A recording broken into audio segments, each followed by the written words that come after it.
Hello there and welcome back to my YouTube channel. My name is Deepa Robbins from DeeZinesByD, and today I'm posting on behalf of the Make the Cards Challenge. Now this is challenge number 28, and I urge you to go on over to www.maketheCardsChallenge.com and check out this blog post, which is a themed challenge called the Old School Challenge. So what you got to do is basically do what it says. Use as many of the following items as you'd like: eyelets, ribbon, embossing folders, stitching, buttons, or cardstock layers. So I decided to keep it a little simple for myself and just choose one thing. So I chose stitching, and I went all out with the stitching.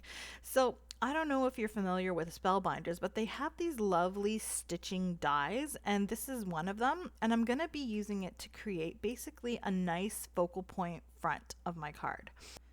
This one's called Stitch Thanks, and it's actually the small die of the month for April 2021. I'm subscribed to the club kits for Spellbinder, so I get the small die, the large die, and the glimmer kit.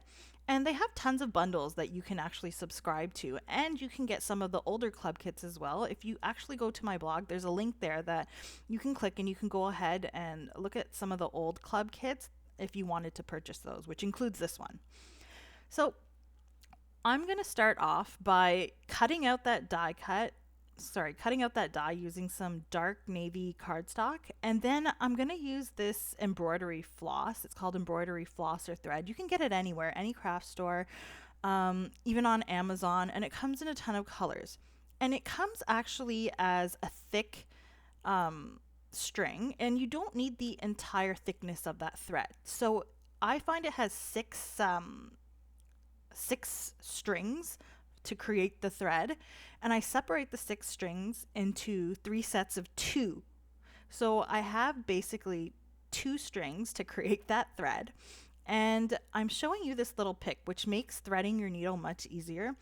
Much of the older folks are usually familiar with this because it is sometimes hard to keep threading that needle, especially because it's pretty small.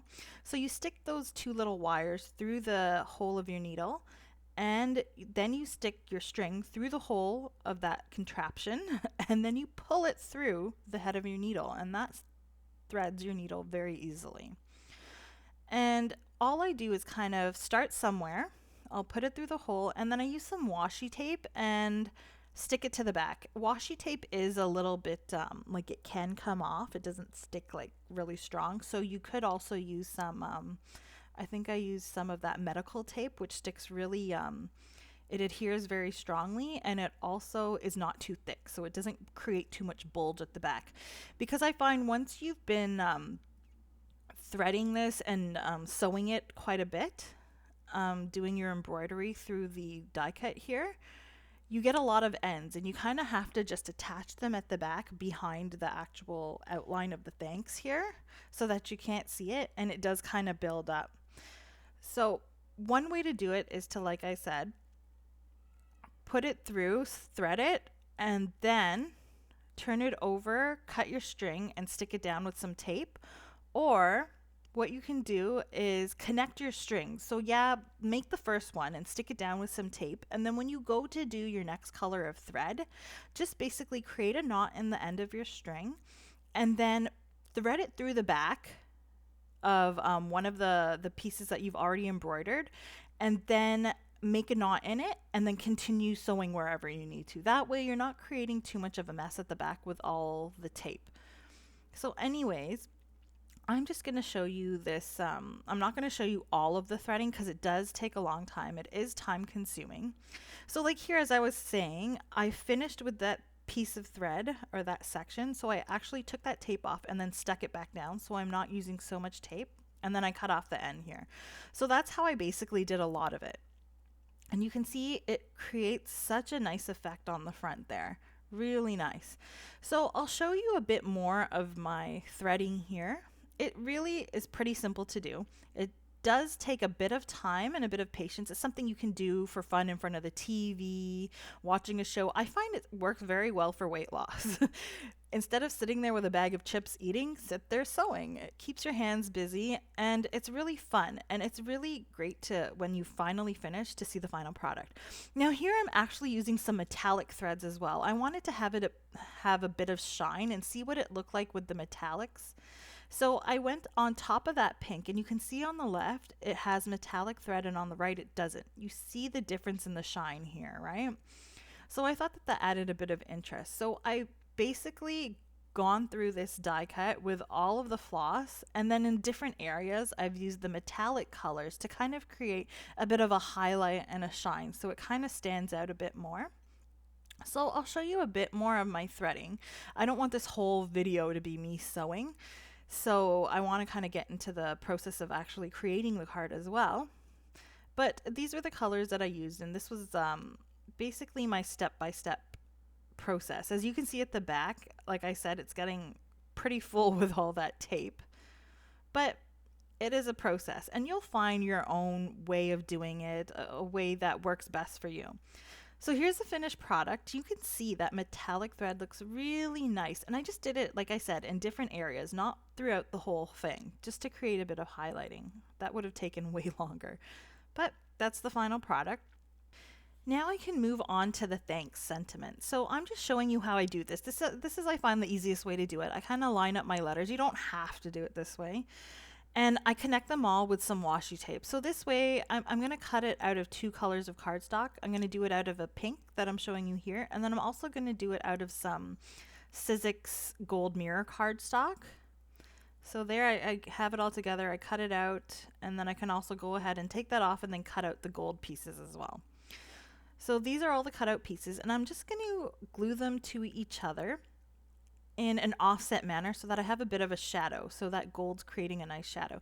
And you can't really see it too much in the pink, but you can see in the gold that it actually has like a vertical, not a vertical, sorry, like a diagonal stripe pattern as well, which I think is really nice.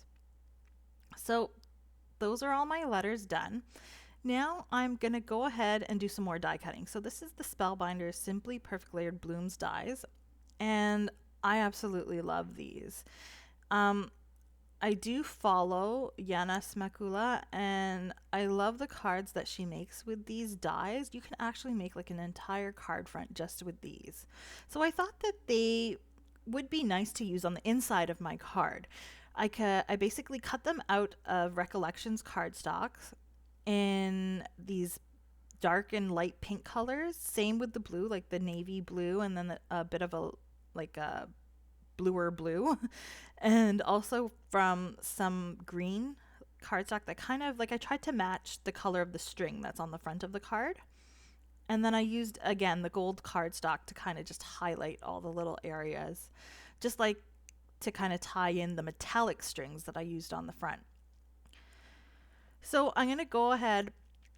I like doing it this way. I cut out all my die cuts, and then what I do is I just glue them all together.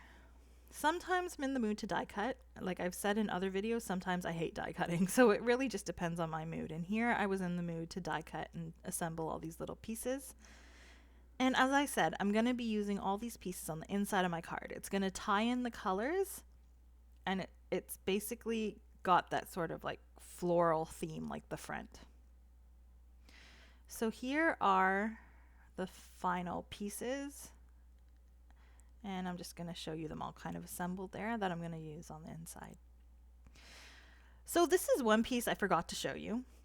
I added it on here because this is my absolute favorite piece from the set. I love these little, this little branchy budding branch piece here. So I've done it in a couple colors. I've used the darker blue, and then I also used a pink as well. So that's the final branch. So let's move on to the background. I'm using this Pink Fresh Studio Diagonal Stitch Plaid die. Now, as you can see, it's a cover die for like a 4x6 inch card. And what I did was I just did some partial die cutting to make it cover the entire length of my slimline card.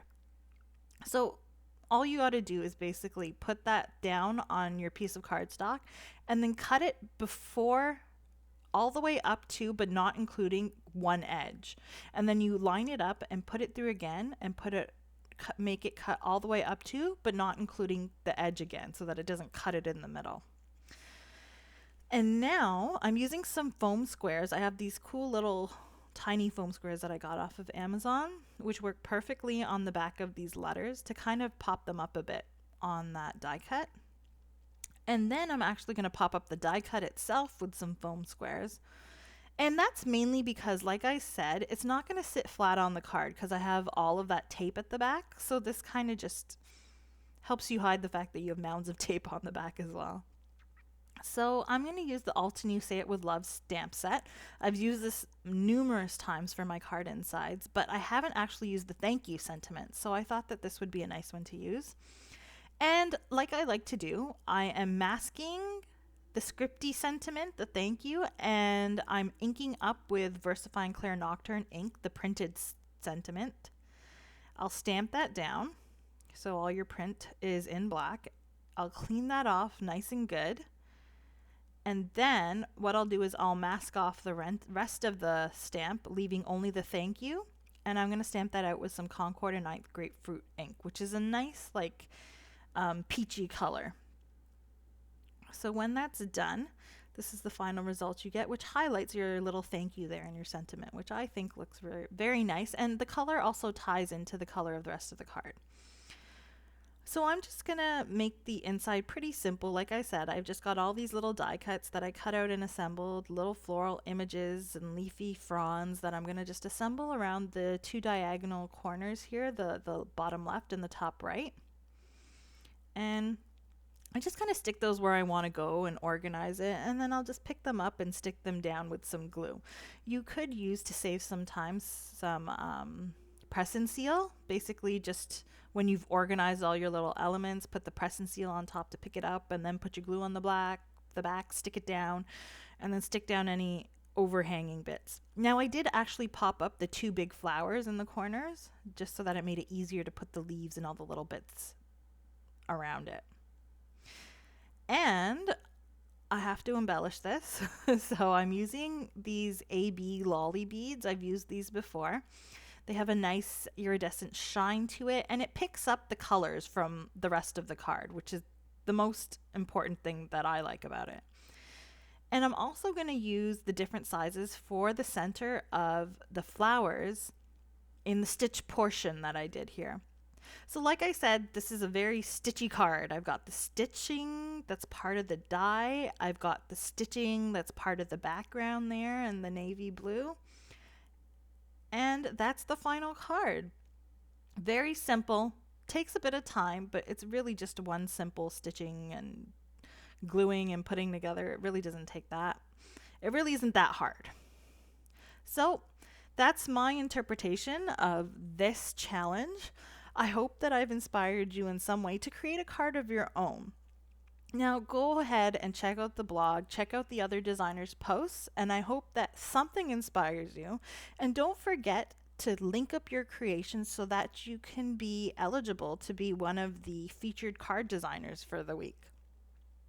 So if you did like my video, please give me a thumbs up and subscribe to my channel. Maybe you want to take a look at my blog. There's a ton of stuff there. And I'm going to leave you with a couple videos here you might want to take a look at. I hope you have a great week, and please go and join the challenge. Thanks again. Bye.